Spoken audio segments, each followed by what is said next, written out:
Welcome back to my channel. तो जैसे कि दिवाली आ रही है, 2-4 दिनों में दिवाली है ही, तो सभी अपने अपने घरों में पकवान बनाना शुरू कर चुके हैं। तो मैंने भी कुछ चीजें बना ली हैं और कुछ मेरी रहती हैं। तो जैसे जैसे जो चीज बनाती जाऊंगी वो आप लोगों के साथ शेयर करती जाऊंगी। तो आज मैंने जो रेसिपी बनाई वो बनाए हैं मैंने क्रिस्पी फ्लावर्स। कैसे बनाए हैं चलिए करते हैं स्टार्ट बनाना। तो क्रिस्पी फ्लावर बनाने के लिए हम लेंगे मैदा। ये मैंने अगर देखा जाए अंदाजे से 250 ml है, ml का हिसाब क्योंकि हिसाब से वही आता है, या फिर ये कहूं कि ये 1 कप है तो मैं 2 कप मैदा लूंगी और वो भी छान के। ये 2 कप मैदा है, इसमें मैं 1 पिंच डालूंगी पिंक सॉल्ट, एक मिठास को काटने के लिए डाल रही हूं बस ये, और साथ ही साथ डालेंगे हम थोड़ा सा ऑयल।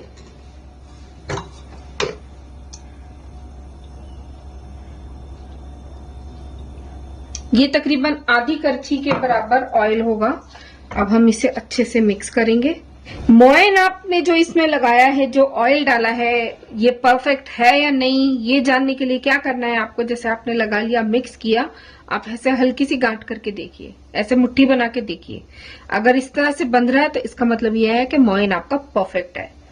तो चलिए अब हम इसका आटा गूंथ लेते हैं। आटा हमें गूंथना है बिल्कुल रोटी जैसा, ना ज्यादा हार्ड ना ज्यादा सॉफ्ट। देखिए मोयन अगर आप डालते हो, अगर आप चेक करना भूल जाते हो, इनकेस में वो परफेक्ट नहीं होता है तो ये होगा कि आप जो चीज बना रहे हो वो थोड़ी हार्ड हो सकती है। खाई तो फिर भी जाएगी बट वो थोड़ी हार्ड हो सकती है, सॉफ्टनेस थोड़ी कम हो जाएगी उसकी, लेकिन हाँ खाई जाएगी। ऑप्शन कोई भी नहीं है इसका, सुधार नहीं सकते हैं। जैसे कि नमक तेज हो जाए तो उसको कम नहीं किया जा सकता, कम किया जा सकता है उस समय जब वो मेकिंग प्रोसेस में हो, तब तो कम कर सकते हो, और तैयार होने के बाद कम करने के अलग अलग उपाय हैं। सब्जी वब्जी में तो कर ही सकते हैं, लेकिन जैसे आटा गूंथ रहे हैं इसमें नमक कम नहीं कर सकते। तो चलिए आटा गूंथ लेते हैं हम भी। तो ये देखिए आटा हमारा बिल्कुल अच्छे से तैयार हो चुका है, आप देख रहे हैं। अब इसको कम से कम आधे घंटे के लिए रेस्ट के लिए छोड़ेंगे। देखिए क्यों, दिवाली का टाइम चल रहा है ना, तो नेचुरल है कि बहुत सारी डिशेज आ रही होंगी। मैं भी बना रही हूँ। मट्ठी नमक पारे तो मैं बना चुकी हूँ, तो उसकी रेसिपी तो मैं आप लोगों के साथ शेयर नहीं कर पाई, लेकिन हाँ अब जो भी कुछ बनाऊंगी तो उनकी रेसिपी आप लोगों के पास आती रहेगी। जो जो बनेगा तो एंजॉय करते रहिएगा। उसमें मीठा भी हो सकता है, नमकीन भी हो सकता है, खट्टा भी हो सकता है, कोई तीखा भी हो सकता है, कुछ भी हो सकता है। तो चलिए अब इसको हम गीले कपड़े से ढक के 10 से 15 मिनट के लिए रख देते हैं, या आधे घंटे के लिए। मैं तकरीबन आधा घंटा इसको रेस्ट दूंगी। तो आधा घंटा हमारे आटे को रेस्ट करते हुए हो गया है।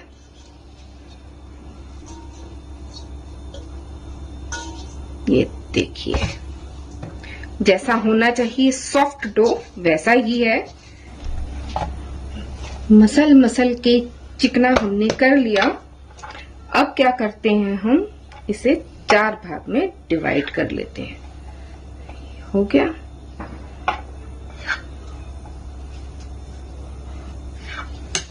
और चारों के गोले बना लेते हैं। अब हमें क्या करना है, 4 रोटियां बेलनी है।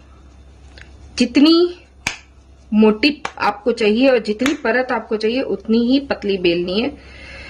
जैसे नॉर्मल रोटी बेली जाती है एक तरह से, वैसी ही समझिए कि पतली पतली हमें रोटियां बेलनी है। आप चाहो तो साइज छोटा भी कर सकते हो लोइयों का। तो चॉपिंग बोर्ड पे बनाना तो आसान नहीं था, इसलिए स्लैब का ही सहारा ले रहे हैं, और जितनी पतली बेल सकते हैं उतना पतली हम बेल लेते हैं।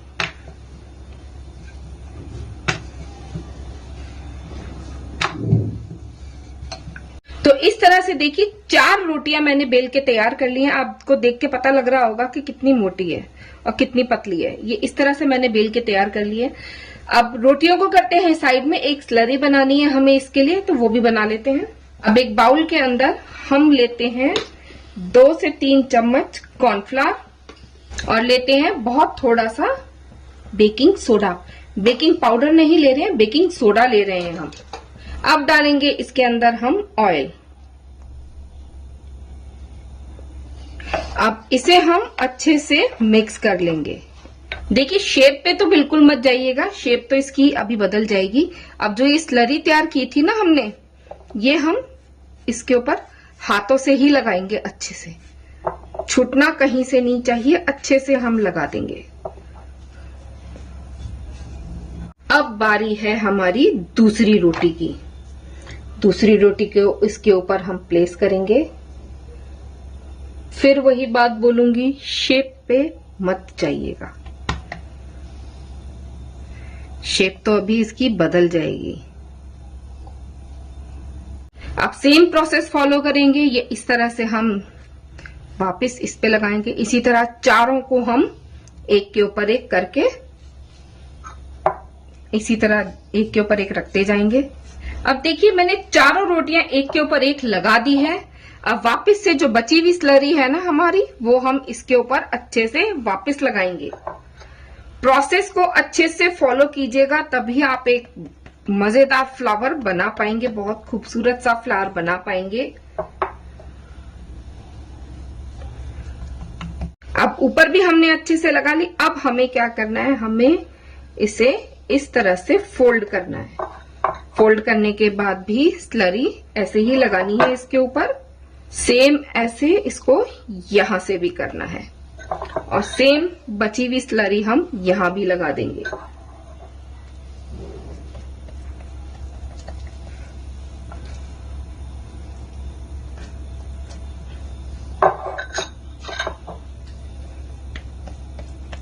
आप देख रहे हैं मैंने कोई भी लेयर छोड़ी नहीं है। और इसी तरह इसको अब हम फाइनल हमारा दे रहे हैं, ऊपर भी लगा देते हैं। अब मैं इसे ट्रांसपेरेंट पेपर के अंदर फोल्ड करके कम से कम 10 से 15 मिनट के लिए छोड़ दूंगी। देखिए 10 से 15 मिनट हमें अच्छे से हो गए, इसको हमने रेस्ट करा लिया बहुत अच्छे से।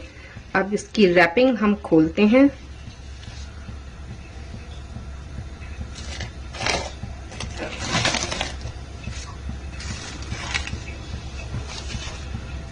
ये देखिए ये अच्छे से हो गया। अब हमें क्या करना है, इसको वापस से हमने बेलना है। आप चाहो तो मैदा डस्ट करके भी बेल सकते हो और सिंपल ऐसे भी बेल लो तो भी कोई फर्क नहीं पड़ेगा, इजीली बेलेगा आपका ये। तो पतला जितना मोटा रखना हो उस हिसाब से आप बेल लीजिएगा। मैं इसको बेल लेती हूँ खूब अच्छे से। तो अब आप देख रहे हो कितना बड़ा ये बेल के तैयार हो गया है। अब हमें मदद लगेगी नाइफ की। हमें क्या करना है, इसके जो एक्स्ट्रा किनारे है ना, इसको हमें काटना है। बेसिकली हमें इसे चौकोर करना है, बिल्कुल चौकोर। आप चाहें तो स्केल की सहायता भी ले सकते हैं। तो हम इसको चौकोर चौकोर काट लेते हैं, एक्स्ट्रा साइड से निकाल देंगे। चौकोर काट लिया, एक्स्ट्रा हम निकाल लेते हैं।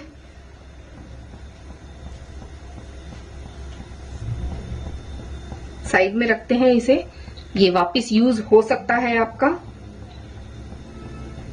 अब हमें क्या करना है, इसकी हमें लंबी लंबी पट्टियां काटनी है। तो देख लीजिए मैंने इस तरह से काट ली। अब हमें क्या करना है, जितने चौड़े हमें फ्लावर्स चाहिए उसके अकॉर्डिंग हम पट्टियां काट लेते हैं। तो मैं ये साइज रखूंगी फ्लावर्स का।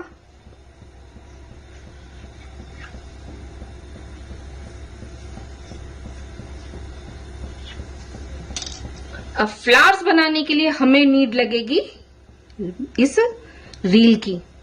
तो हमें क्या करना है, छोटे छोटे टुकड़े इस तरह से करने हैं। अब इस तरह से काटने के बाद हमें क्या करना है, हमने 3 इस तरह से एक के ऊपर एक उठाने हैं। ये देखिए हमें चाहिए रील धागे कुछ इस तरह से। हम एक धागे को ऐसे रखेंगे, ये इसके ऊपर रखेंगे, सेंटर में लेके हमें बस बहुत हल्के हाथ से इसके अंदर गांठ लगा देनी है। और गांठ को ये नहीं कि हमने बहुत तेज गांठ लगा देनी है, बस बहुत हल्की सी। देखिए बस इस तरह से। तो चलिए बाकी सारे इसी तरह से बना लेते हैं। इसको रखते हैं प्लेट में।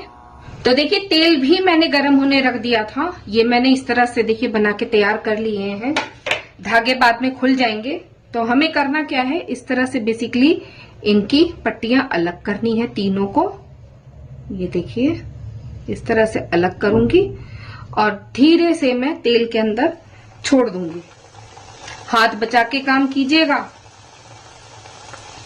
बाकी भी इसी तरह से छोड़ दूंगी। गैस की फ्लेम को स्लो रखना है। ये डलने के बाद ये कितने अच्छे फ्लावर से आ रहे हैं। अब हमें क्या करना है, ऑयल को इस तरह से करना है और कढ़ाई में जितने आए उतने ही डालिएगा, ज्यादा मत डालिएगा। और अलट पलट के सुनहरा अच्छा होने तक सेक लेंगे इसे हम।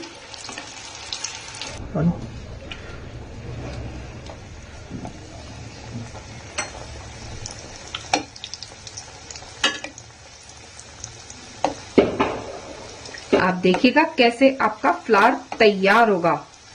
ये देखिए कितना सुंदर तैयार हो रहा है।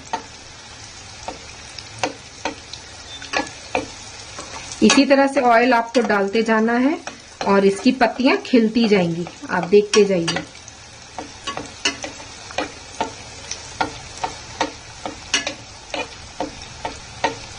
ये देखिए कितना सुंदर लग रहा है। हो गया ना तैयार फूल आपका। इसी तरह आपको भी करना है।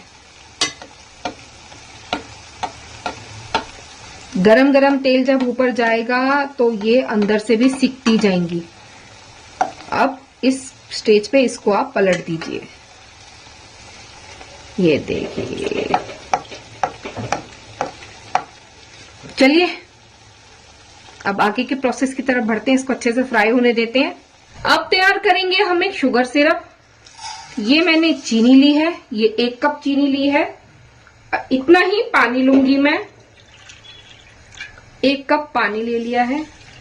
शुगर सिरप हमें गाढ़ा नहीं करना है, इसमें कोई तार की चाशनी नहीं होगी, एक सिंपल शुगर सिरप होगा। इसमें हम 2 दाने इलायची के और डाल देंगे कूट के। अब इसके अंदर हम डाल देते हैं कुछ दाने इलायची के, साथ ही साथ डाल देते हैं हम केसर के कुछ बाले, जो एक अच्छा कलर आ जाएगा इसके अंदर। तो ये देखिए बढ़िया चाशनी हमारी तैयार हो गई है, आप देख सकते हैं। ये देखिए, चलिए गैस की फ्लेम को करते हैं ऑफ और आगे का प्रोसेस बताते हैं आपको क्या है। अब देखिए मैंने ये इस तरह से फ्लावर्स ले लिए हैं।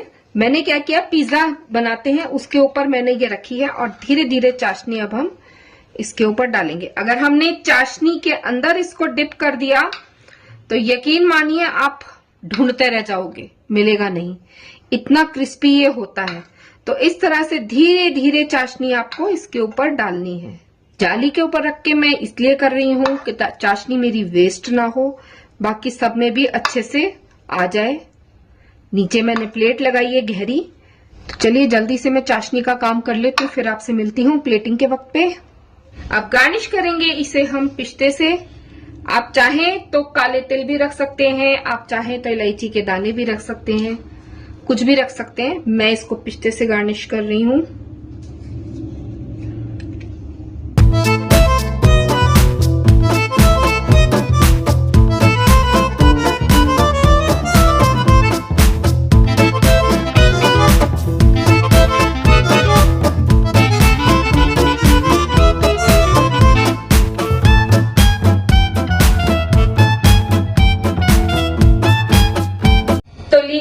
पेशे खिदमत आप सभी के लिए क्रिस्पी फ्लावर, जो कि जितने मीठे हैं उतने ही क्रंची हैं, बनाने में बड़े आसान हैं। तो जल्दी से बनाए, खाएं, एंजॉय करें। मुझे जरूर बता दीजिएगा स्वाद कैसा लगा। बाकी चैनल पर नए हो, विजिट कर रहे हो, पहली बार आए हो तो चैनल को मेरे सब्सक्राइब किए बगैर बिल्कुल मत जाइएगा। वीडियो पसंद आ रही हो ना, लाइक करो, शेयर करो ज्यादा से ज्यादा। बेल आइकन दबाना बिल्कुल मत भूलना। बेल आइकन के साथ में ऑल का ऑप्शन आएगा, याद से दबा दीजिएगा। और कमेंट्स बॉक्स में कमेंट करके जरूर से बताइएगा ट्राई करी रेसिपी तो स्वाद कैसा लगा और कितना एंजॉय किया ये भी जरूर बताइएगा। कहाँ से देख रहे हो ये भी मुझे बताइएगा। तो चलिए फिर नेक्स्ट वीडियो का इंतजार करिए मेरी, वो भी मजेदार लेके आऊंगी। तब तक के लिए बाय बाय।